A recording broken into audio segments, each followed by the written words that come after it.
নমস্কার বন্ধুরা, news today চ্যানেলে আপনাদের সবাইকে স্বাগত।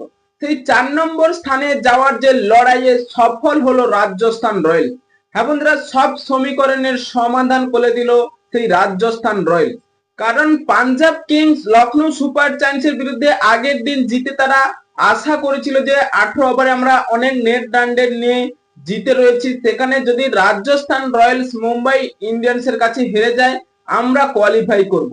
এবং কেকেআর তাকিয়ে থাকছে সেই রাজস্থান রয়্যালস এর দিকে, যদি হেরে যায় তাহলে আমাদের রেড রানরেটে একটু হাই করতে হবে পাঞ্জাব কিংস এর কাছে। তাই সব সমীকরণের সমাধান এবার সেই রাজস্থান রয়্যালস করে দেখালো।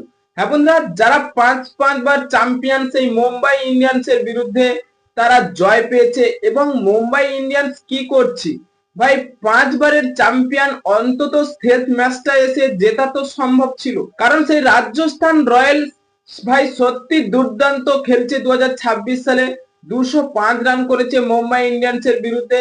সেখানে মুম্বাই ইন্ডিয়ান্স কি করলেন, 20 ওভার শেষে 175 রান করতে পেরেছে।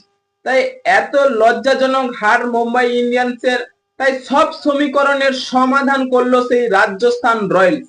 ভাই দুর্দান্ত জয় নিয়ে এবার 4 নম্বর স্থানটা দখল করলো রাজস্থান রয়্যালস। সেই রাজস্থান রয়্যালস এর হিরো হচ্ছে জোফরা আর্চার। হেমন্দ্রা দুর্দান্ত বোলিং অ্যাটাক সেই জোফরা আর্চারের।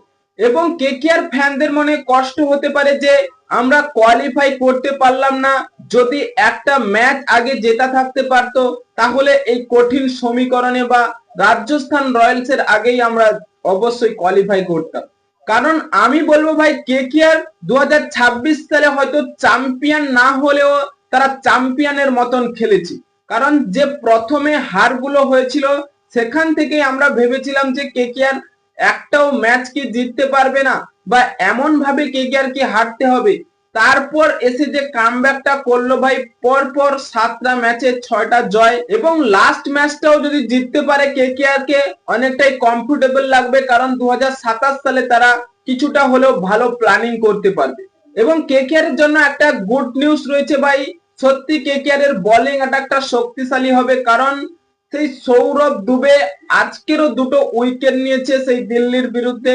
তাই কেকেআর এর জন্য হার্ষিদ রানা এবং মাতিসা পাতিরানা এবং এই সৌরভ দুবে, এই 3 বোলিং অ্যাটাক কেকেআর 2027 সালে ভালো অ্যাটাকিং লাগবে।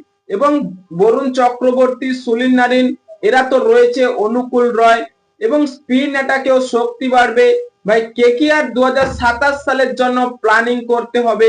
এবার 2026 সালে কি করেছে সেদিকে ঘুরে দেখতে হবে না।